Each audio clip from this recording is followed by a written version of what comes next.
Por volta lá de 2025, as nossas relações com as tecnologias serão outras. Desde a hora em que acordamos e a nossa assistente virtual, invisível e presente em todos os lugares, manda um bom dia. Ela sabe, nesse momento, exatamente como é que você está. Inclusive que talvez você esteja num processo de caminhando por uma depressão e ela já até tomou as providências dos remédios que você vai precisar tomar.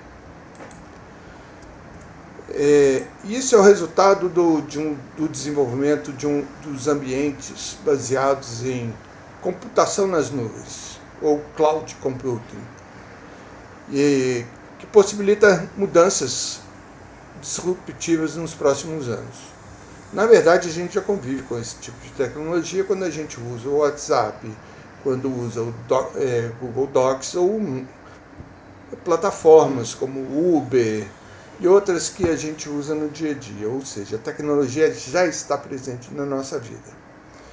Para conhecer um pouco mais sobre isso, sobre o ambiente das nuvens e quais são as tendências, a gente conversou com o Vinícius Perron.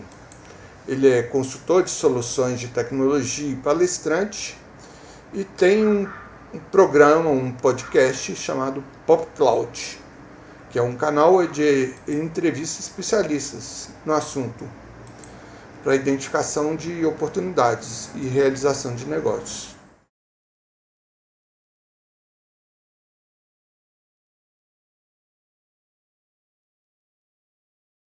Eu sempre gostei de falar, eu sempre gostei de me expressar, certo ou errado, mas sempre gostei de estar falando alguma coisa. Então, desde a época da escola, sempre aquele negócio de apresentação de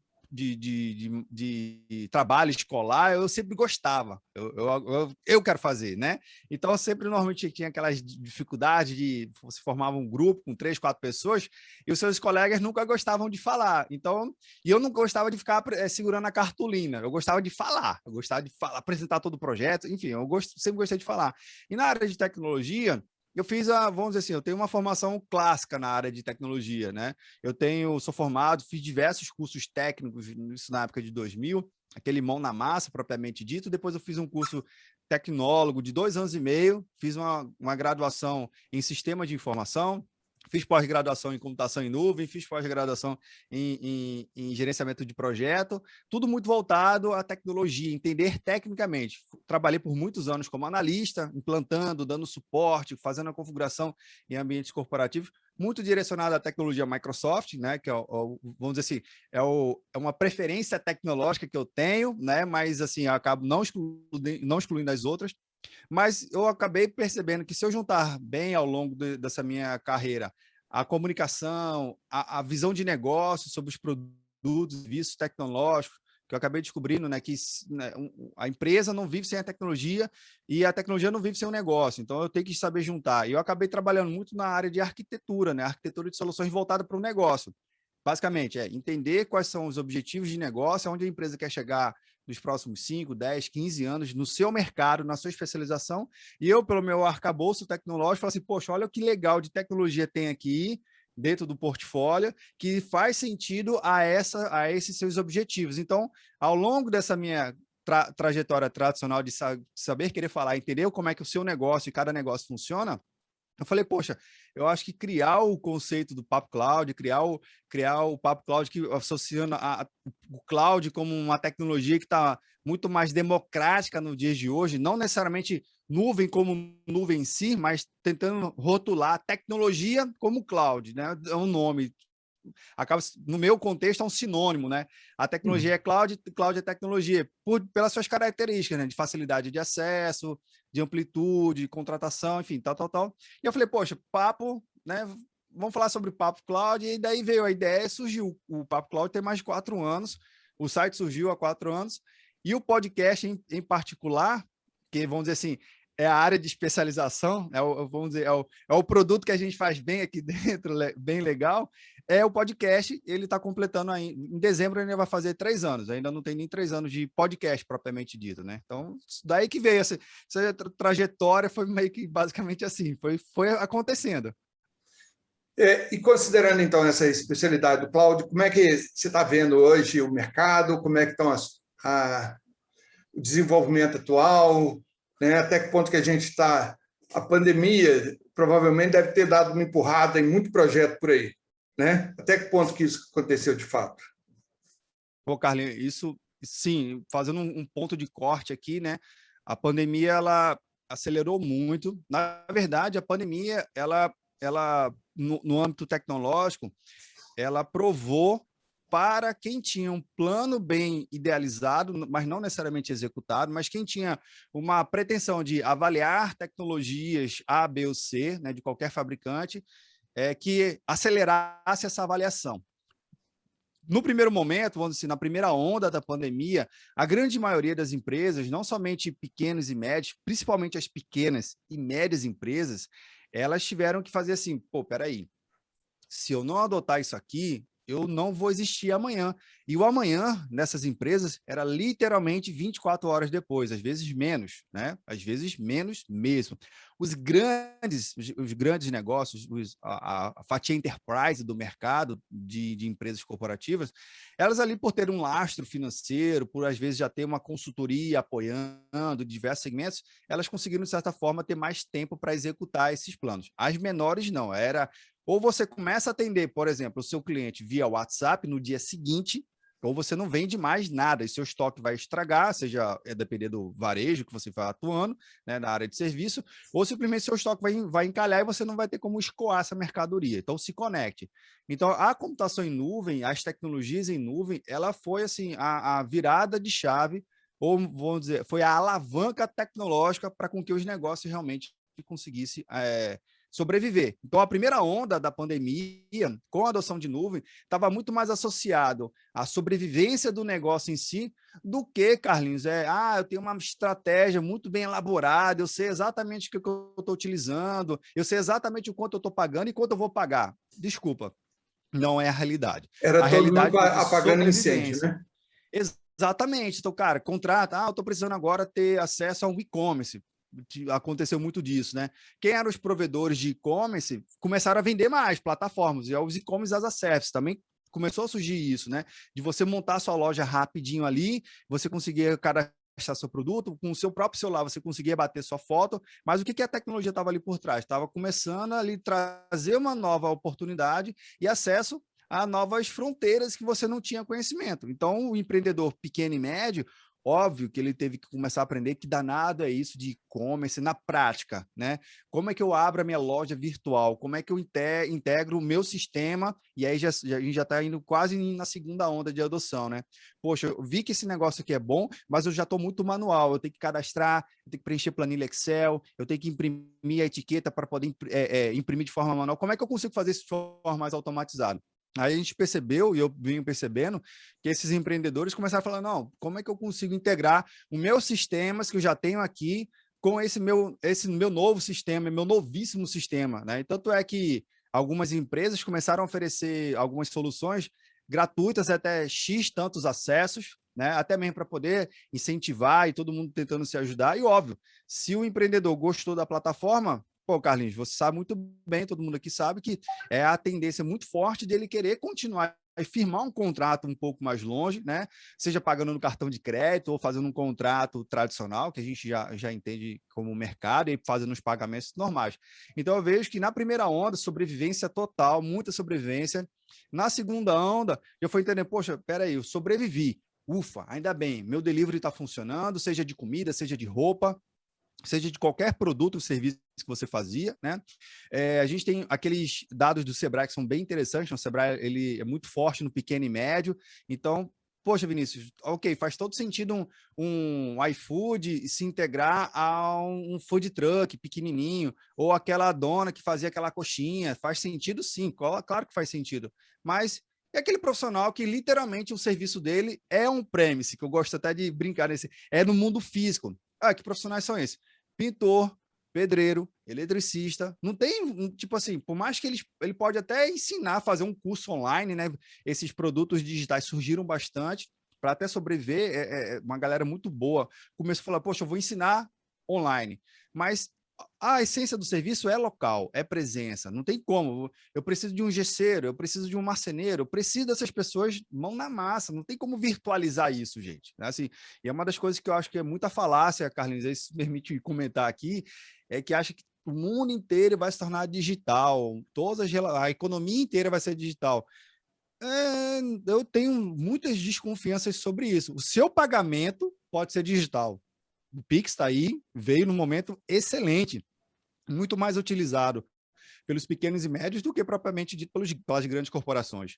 Engraçado, tem grandes empresas que eu acabo me relacionando, que eu falo assim, você já tem Pix? Eu falo, não, a gente ainda não faz pagamento por Pix, não foi aprovado, porque às vezes é uma empresa multinacional, né? Não foi aprovado ainda pela matriz que é em outro país. Eu falo, pô, mas o Pix já está funcionando. Não, calma. Então veja que às vezes para o grande, um pagamento em Pix tá ainda avaliando. Não, para o pequeno, cara, eu já usei no dia seguinte, por quê? É um pagamento instantâneo, já reconhece na hora. Então, eu voltando ao ponto, eu acho que Você pega esse o lavador de carro na rua, já está recebendo Pix. Exato, tem uma feira, eu moro aqui em Recife, então tem essas feiras de ruas que são itinerantes, né? Então, a cada período ela aparece. O feirante hoje, ele monta a barraca dele, posiciona os produtos, as verduras, as frutas e deixa lá, começa a fazer o chamamento no gogó, dona, olha a fruta, olha a banana, não sei o quê, mas isso que você falou mesmo, Carlinhos, tem do lado um papel A4, plastificado com o QR Code e o número do celular dele, que é o Pix. Então eu falei assim, poxa, que legal, isso aqui é muito bacana, porque para o feirante, para aquele empreendedor, que a rotina daquele empreendedor é uma rotina muito árdua. Não sei se é alguém que já teve essa experiência. Ele pega o caminhão dele, vai na fazenda, né, dos produtores que ele conhece, relaciona, compra aquele produto, seleciona, ele entende do que ele realmente está fazendo. Então, a atividade dele é muito integrada a ele propriamente. Não tem esse negócio, vou apertar um botão aqui, aí vai vir uma esteira tecnológica que vai trazer a minha palma de banana, muito bem classificada. Carlinhos, desculpa, não existe. O mundo real é real mesmo. O cara tem que ir lá colher, relacionar, fazer o pagamento. Mas só a seguridade que, no caso, óbvio que ele teve que fazer uma transição tecnológica nesse momento. Ele teve que compreender que eu vou usar um celular. O meu celular tem que ter minimamente umas configurações ali para poder atender aos requisitos para eu ter um aplicativo no banco. Então, eu já saio daquela faixa não bancarizada, não tendo nenhum relacionamento com nenhum sistema financeiro oficial, né? Ele era somente uma pessoa que tinha muito dinheiro em papel, em espécie, no bolso, e agora ele tem um aplicativo, e olha que bacana, por conta da computação em nuvem, a gente percebe que as fintechs só existem por conta da nuvem, por conta das soluções em nuvem. Ué, mas espera aí, como assim? Deixa eu entender melhor. Tradicionalmente, o que embarca as agências de banco, os grandes bancos, a tecnologia que era embarcada ali para ele ter o seu site era tecnologias muito on-premise, dentro do data center. Eu estou falando de mainframes, eu estou falando de servidores x86, virtualização, muita gente especializada, muita gente de todas as áreas. Ué, mas a computação em nuvem, a gente vê o próprio Nubank, que é um dos maiores cases aqui do Brasil, né? Que recebeu um aporte de Warren Buffett. Pô, isso é legal, isso arrasta mais, mas tem milhares de outras fintechs, né? O próprio PicPay, que também já está muito mais avançado. Ele traz um conceito que, para quem nunca se relacionou com um gerente de conta de banco, agora tem uma conta que ele tem um cartão de crédito, que para aquele empreendedor é o que ele precisa. O que ele precisa? Ele precisa um lugar onde ele receba o dinheiro virtualmente, um cartão de plástico, que agora nem precisa mais de cartão de plástico, porque através de aproximação, seja para um Apple Pay, seja para o Google Pay, qualquer um desses soluções de pagamento por celular, ele aproxima e já tem ali. Mas o que ele precisa no final do dia? Ele precisa entender quanto dinheiro entrou, quem pagou e qual é a senha do cartão de crédito dele ou do cartão de débito, para poder chegar lá no feirante, lá no produtor rural e falar assim, ó, cara, vou levar isso aqui, pode dar quanto? É tanto, beleza, passa o seu Pix que eu vou transferir agora, né? Eu faço o pagamento agora. Então, veja o efeito em cadeia. Isso que a gente vê no mundo real.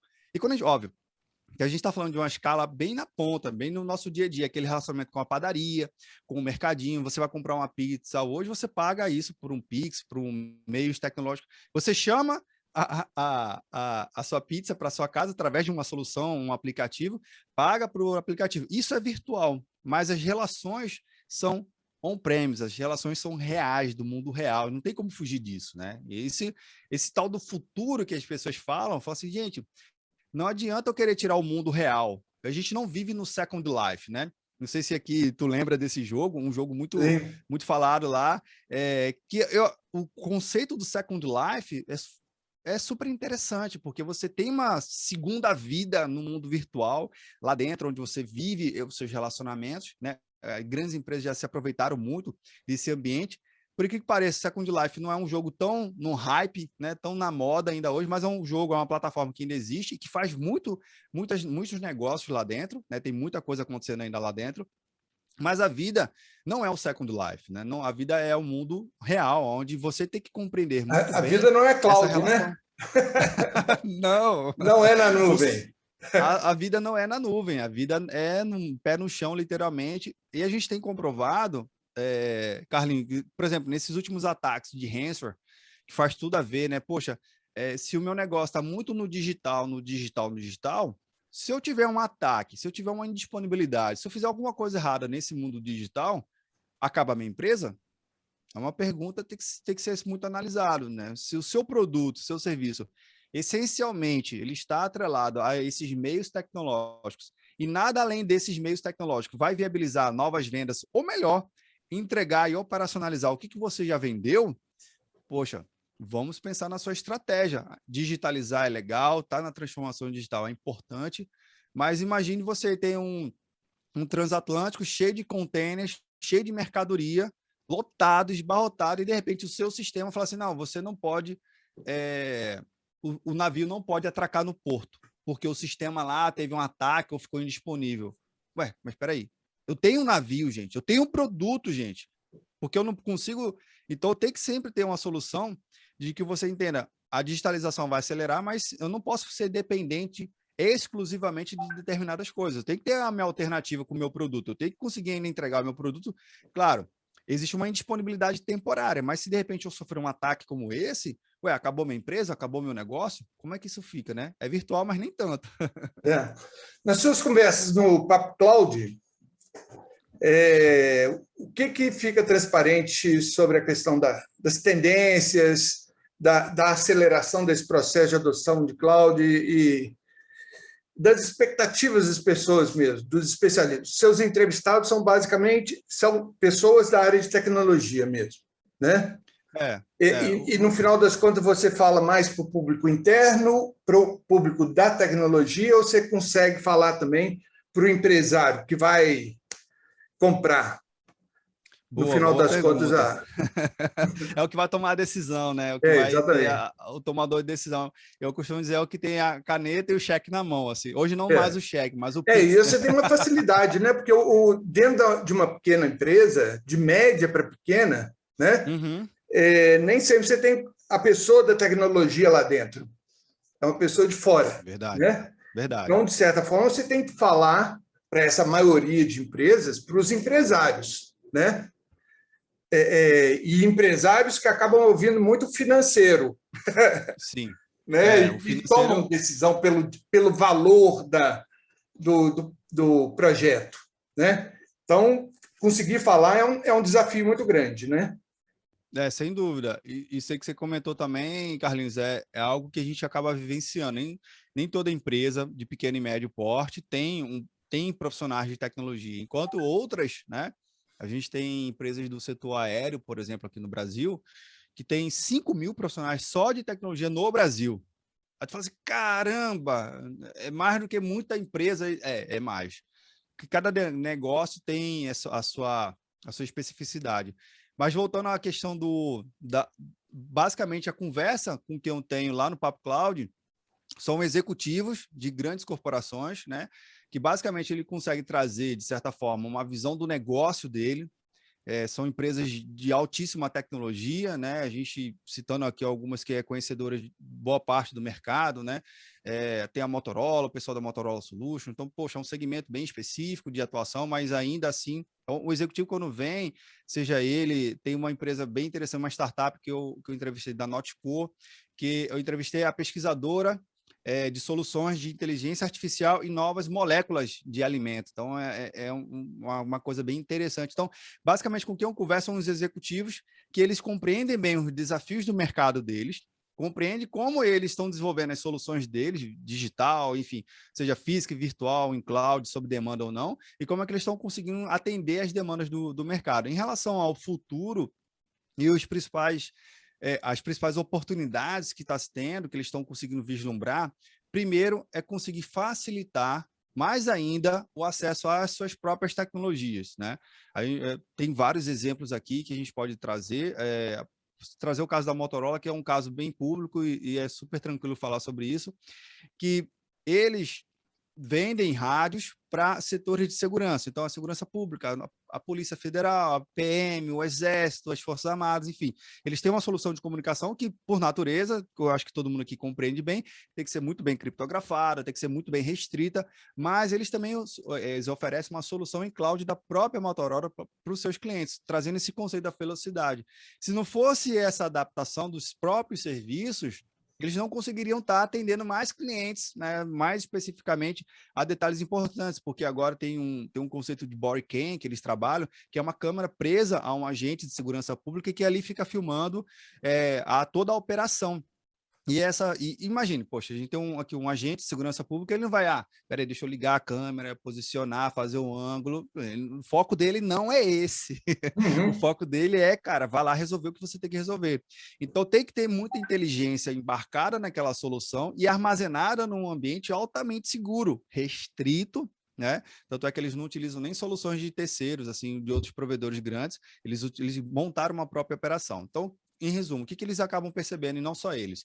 Quanto mais essas grandes empresas conseguem criar soluções fáceis de utilizar, maior é a adoção, mais rápido é a adoção, seja por empresas de pequeno, médio e grande porte, né? E que, obviamente, o que eles têm encontrado no mercado em geral, primeiro, o desafio de encontrar gente com conhecimento. Isso mesmo para o grande é um desafio enorme e eu acho que é um desafio eterno, não só do futuro, né? Não só do futuro muito longe, mas é um desafio eterno de toda e qualquer era da economia, é encontrar pessoas com capacidade de aprofundar e estudar uma coisa que a gente estava falando antes, lá no início do nosso bate-papo, que cara, às vezes você tem que estudar e desenvolver uma coisa que você não tem referência, você não tem uma literatura já bem desenvolvida. Você ter que ir lá experimentar, criar. Literalmente, você tem que usar muito mais da sua criação do que propriamente dito de uma referência que a pessoa está utilizando. Alguns segmentos, Carlinhos, e aí em particular, especificamente nomeando tecnologias, o 5G, eu não vejo que é o futuro, assim, é uma realidade, só está esperando concluir todo esse ciclo, né, da licitação, das concessões das faixas de frequência, enfim, feito isso já vem muita tecnologia embarcada, mas o que eu vejo muito como futuro é a computação quântica. A computação quântica vai, de fato, já se fala computação quântica na literatura acadêmica, isso desde a década de 50, né? A gente tem alguns papers publicados pela própria IBM, isso lá atrás, né? Lá não tinha nem rede Ethernet, mas já se falava sobre isso. Mas com o advento da solução em nuvem, hoje a gente já tem alguns provedores de cloud que já falam assim, computação quântica como serviço. Poxa, eu já consigo ali, minimamente, de uma forma mais ainda um pouco incipiente, mas já consigo ter um contato com a tecnologia para um público aberto. Então, eles estão tentando aproximar mais isso. Está uma corrida em relação realmente quem vai chegar na computação quântica. Por um outro lado, o que é de futuro, Carlinhos, e uma coisa que todo mundo aqui tem que observar, tudo bem, está tudo digitalizado, mas uma pergunta básica, eu vou armazenar onde? Aonde é que eu vou salvar esses meus dados? Como eu vou salvar esses dados? A gente viu aqui recentemente o lançamento da Apple com o novo iPhone, ela anunciou e tudo mais, mas onde eu quero chegar nesse exemplo da Apple? Que ela lançou o iPhone com 1 tera de espaço de armazenamento. Ok, aí quem está ouvindo aqui mas a Samsung já tinha 1 TB lá em SSD, sim, micro SSD, sim, mas o que eu estou querendo dizer aqui, se no nosso smartphone, no nosso celular, eu já tenho capacidades assim absurdas de armazenamento, né? E olha, poxa, eu estou gravando um vídeo, eu estou gravando, batendo foto, mandando um áudio, eu preciso de 1 TB, caramba, imagine dentro das corporações. Então, o armazenamento é um caminho crítico, sempre um caminho crítico a ser desenvolvido, porque em hipótese alguma as empresas diminuem a sua capacidade de armazenar. Pelo contrário, a capacidade de geração de dados é sempre ascendente, nunca descendente, né? E em alguns momentos, a depender do período da empresa, ela é ascendente e exponencial, onde aquela curva quase fica a 90 graus, o negócio sobe bastante. E aí, algumas empresas já têm soluções mais modernas, porque não só a velocidade, mas a capacidade de armazenamento. A gente tem visto a compactação dos equipamentos menores, mas com a densidade maior de armazenamento. Fazendo só uma analogia, o mesmo centímetro quadrado de um pendrive, ele tem um pendrive de 100 GB, 200 GB, 1 TB ou até mais, né? O mesmo centímetro. Então, quando eu falo essa capacidade de densidade de dados, é o mais volume de dados em um menor espaço ainda, né? Mas isso no mundo corporativo, eu não consigo, Vinícius não consegue idealizar o que é efetivamente um petabyte. A minha capacidade de compreensão, quando a gente estava estudando lá aquelas unidades de medida, de bits, bytes, megabytes, megabytes, isso tudo a gente até começava a entender. Gigabytes, tera. Chegou em tera, Carlinhos, eu consigo até ver o que é 1 TB, assim, é um disco assim, mas quando fala peta, ou tem uma outra unidade que é iota com Y, não sei se a pronúncia é essa corretinha, quando eu chego nessas unidades, eu falei, cara, perdi já a noção. E é o mesmo conceito só fazer uma analogia, ao conceito de velocidade no espaço. Né? A velocidade de anos-luz, para mim, já não faz mais sentido, porque a gente está acostumado a quilômetros, né? A velocidade maior que cada um aqui vai pegar é 900 km por hora dentro de um avião comercial, vamos dizer assim, velocidade de cruzeiro, cruzando um Atlântico, alguma coisa assim. Mas só isso. Quando chega, essas escalas são tão grandes que onde está o desafio de armazenamento? Aí tem várias pesquisas, então o futuro da computação quântica, que vai acelerar toda essa capacidade de processamento, mas se a gente olhar direitinho, ela vai processar o quê? Dados. Que dados são esses? Vão estar armazenados em algum lugar mais específico. Tem projetos, citando o caso da própria Microsoft e outras empresas também, que estão muito nesse segmento, eles estão estudando o armazenamento de dados em cima de uma peça de silício. É como se fosse plástico, vidro, uma miscelânea de coisas ali, num negocinho de 5 centímetros quadrados, mas que eles conseguem posicionar um facho de laser e ali fica gravado. Qual é a vantagem disso? Né? Primeiro, existem alguns problemas que a computação tem no geral. Primeiro é o uso da eletricidade. Todo e qualquer equipamento eletrônico, ele que tem uma corrente elétrica, ali gera uma tensão e ali gera um calor. Esse calor ele acaba sendo absorvido ou dispersado, né, pelos seus equipamentos. E eu tenho que ter um processo de compensação, que é o refrigeramento. Eu tenho que ter condições de refrigerar. Com essa ideia do silício, e aí o estudo da ótica, né, da óptica, da semiótica e tudo mais, está se descobrindo que eu não preciso nem sequer mais refrigeração. Porque eu joguei um facho de luz, gravou naquele silício, aquele silício pode estar no meu bolso. Tipo, é como se fosse um plástico ali armazenado, mas eu não preciso ter. Primeiro, eu não preciso ter energia para mantendo aquele dado armazenado. Segundo, eu não tenho calor, porque eu não tenho. Ele está armazenado, mas não está em uso, então é um facho de luz. Aquele facho de luz ele gera um campo muito mínimo de calor e ainda é uma onda. E aí você tem uma série de trabalhos. Esse é o futuro, que é um futuro bacana para ser analisado, que é um mega problema. Qual o problema do futuro? É processar e armazenar.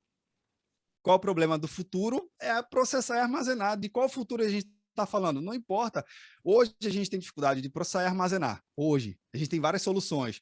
Mas quanto mais a gente vê isso, e aí tentando fazer um fechamento aqui da sua pergunta que você colocou, que é bem, bem importante, todas essas grandes empresas, elas estão trabalhando o quê? Eu tenho que processar com uma qualidade decente, armazenar com uma qualidade decente, e, obviamente, se eu sou uma empresa de segurança, dou uma especialização de segurança. Se eu sou uma empresa de ofertas de serviço, eu dou uma especialização na área de serviço.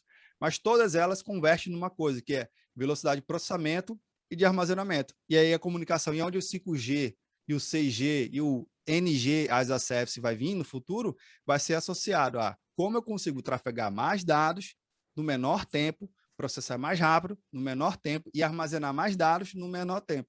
É isso que eu vejo.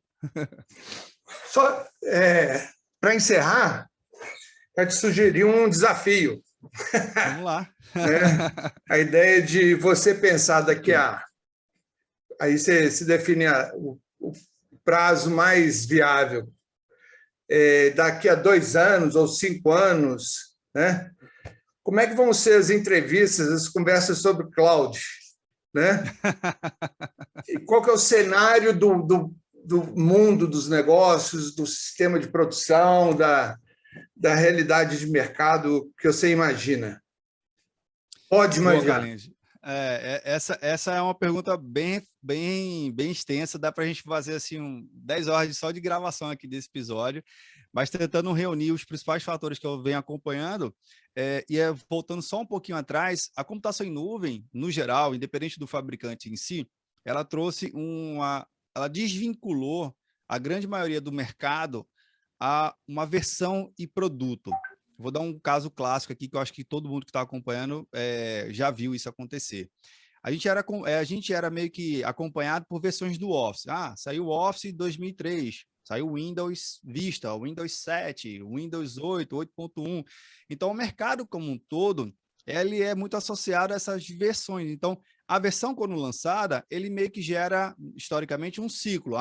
Daqui para trás é tal produto, daqui para frente é tal produto.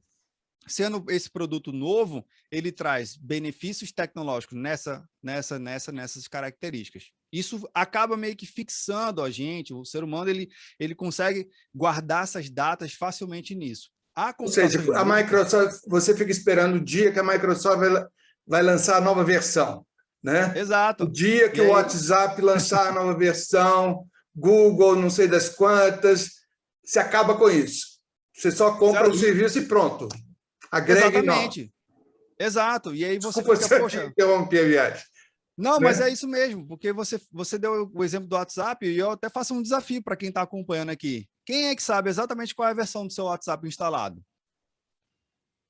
Tipo, mas, pô, Vinícius, mas por que essa associação à computação em nuvem? É porque percebeu que não faz mais sentido as empresas criarem todo um grande movimento de atualizar, criar um pacote, fechar sei lá, 100, 200 novas features dentro do seu software novo, fazer um marco de lançamento. Eles falam, não, peraí, com essa questão da nuvem, eu consigo acelerar minhas entregas. Então, eu lancei um recurso novo, agora o WhatsApp agora permite mandar áudio, permite agora mandar áudio e acelerar o áudio, agora permite fazer chamada, agora também permite fazer videochamada.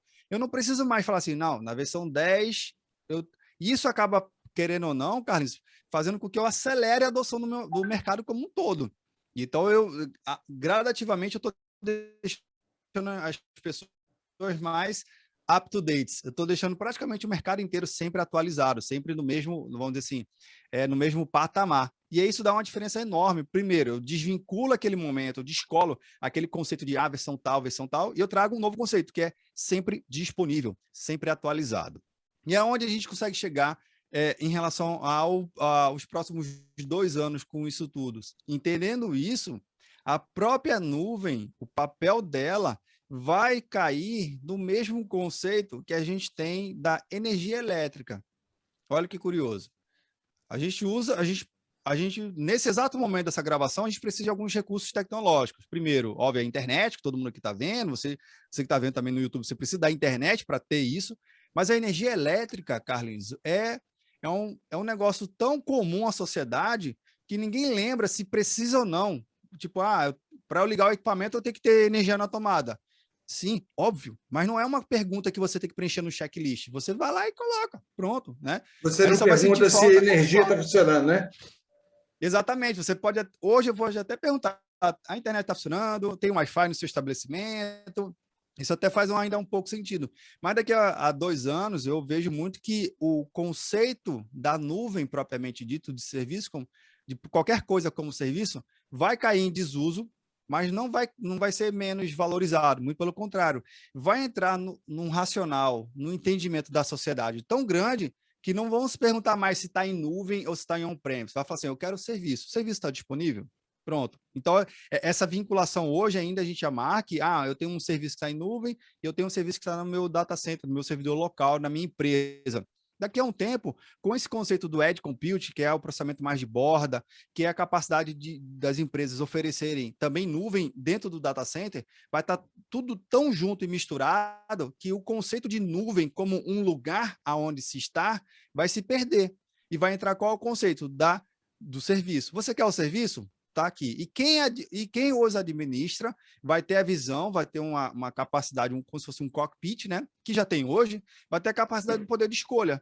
Ó, esse melhor serviço vai rodar no provedor A, na nuvem B, um pedacinho aqui, com a computação em Edge, né? O Edge Compute, que é a computação de borda. Vai processar um pouco aí, seja no seu device, seja no seu IoT, ou seja, de repente, num perímetro mais específico.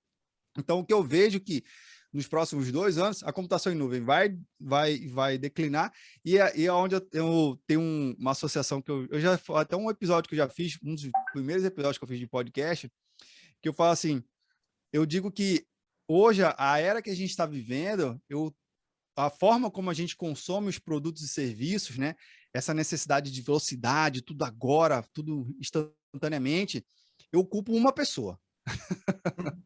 Eu culpo essa pessoa e essa pessoa não é mais viva, mas foi Thomas Edison.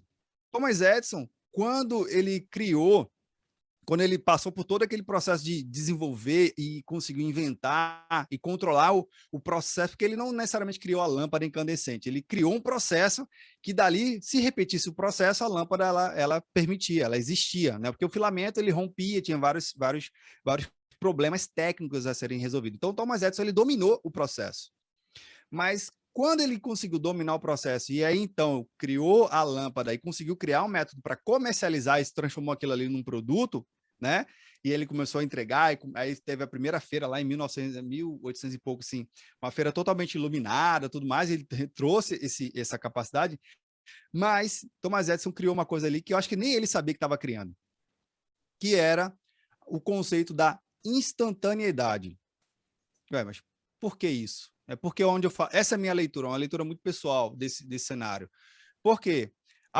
Desde então, máquinas a vapor, qualquer coisa que a gente interagisse, ele tinha um tempo para começar a caldeira aquecer, a roda começar a girar, o primeiro moinho começar a liberar aquela farinha, o moinho girar e ter um efeito, até mesmo uma bomba d'água para a primeira água começar a subir. Então, as coisas funcionavam, óbvio que funcionavam, mas tinha um conceito ainda para ligar. Então, assim, tinha um tempo de espera. Eu acho que Carlinhos deve lembrar bem, os primeiros computadores pessoais e das empresas, você tinha aquele momento do quê? Do cafezinho, né? Você pegava, liguei o meu computador, vou ali falar com fulano, tomar um café, aquela coisa toda, e começar meu dia daqui uns 5, 6, 10 minutos de papo rolando, porque eu sei que a máquina ligou, eu sei que a máquina agora está funcionando. Thomas Edison, quando ele criou a lâmpada, ele criou um acessório, ele criou um mecanismo, que é o tal do interruptor, que a partir do momento que eu tenho, e aí não só Thomas Edison, mas Newton também tem essa influência, que é causa e efeito. Porque a causa e efeito, quando é estudado por Darwin, ele leva milhares de anos para o efeito da evolução, aquela coisa toda. Aí Darwin também tá envolvido nesse contexto, e é onde eu fecho.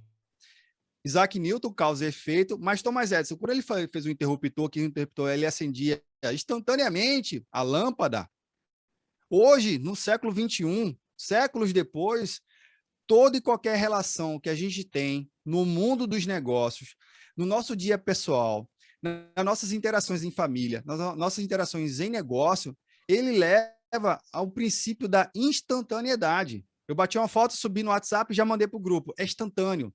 Não tem esse conceito mais de esperar.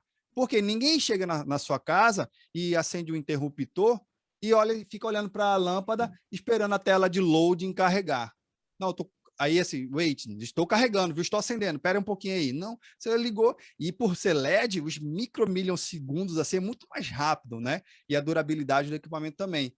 E aí, por que eu faço essa grande analogia, né? Indo lá no passado e citando esses 3 grandes esses três grandes inventores e pesquisadores na nossa sociedade, é que o hábito da sociedade é tão instantâneo que essa instantaneidade, através das soluções tecnológicas, a gente só consegue hoje pela computação em nuvem. Então, por que eu faço essa minha projeção de que daqui a uns anos a computação em nuvem ela vai se tornar tão o conceito de nuvem vai se tornar tão irrelevante para o dia a dia dos negócios que ela vai existir, assim como existe a energia elétrica, mas ninguém pensa numa linha de transmissão, de como é gerado, se é por energia eólica, até se fala por conta mais dos investimentos, mas ninguém quer saber especificamente se é pelo vento, pela água, pela bomba, pela terra, pelo mar. A turma não quer nem a energia elétrica, a turma quer o efeito dela, a causa dela, né? Então, eu vejo muito que a computação em nuvem ela está caminhando, né? Pode parecer meio filosófico, mas o conceito da instantaneidade para hoje, a gente está fazendo essa gravação pelas soluções em nuvem. Eu entrei na sala, você entrou na sala, instantaneamente começou, né? A gente, como isso, né? E se não trava, e se de repente demorasse 1 ou 2 minutos para conectar, a gente já estava falando por um outro método mais instantâneo para dizer, ó, e ainda podia de repente até ligar, né? Cara, e aí aconteceu, foi a internet. Então, eu vejo muito essa questão de que, no futuro, em um futuro não tão longo, eu, você, qualquer empresa que estiver usando qualquer solução tecnológica, não vai mais perguntar necessariamente ela vai estar em cloud ou ela vai estar no meu data center. Você quer o resultado dela. Você quer o benefício que ela vos traz, seja tecnologia, um cockpit de business intelligence, enfim, não importa. E é isso que eu vejo como um radar. O que está no meu radar do futuro, é entender que quanto mais transparente for o uso dessa tecnologia, maior a adoção daquele. E aí também fica uma grande dica aqui para quem é empreendedor, quem está empreendendo. De nada adianta você formar qualquer produto ou serviço que tenha que ter uma interação gigantesca do seu usuário para com que aconteça. Ele tem que trazer a maior simplicidade, ele tem que fazer... Ele é tão simples, né? Eu citar até o outro aqui, um grande pesquisador também, que é Leonardo da Vinci, né? A simplicidade é o principal estado da arte. Se você simplificar o seu serviço, melhor vai ser a adoção daquele mesmo, né? Melhor, mais rápido vai ser aquela adoção. A gente eu acho que ninguém sabe aqui qual é a marca do interruptor que está na sua casa. Talvez vai ver agora, né? Vai ficar, deixa eu realmente ver.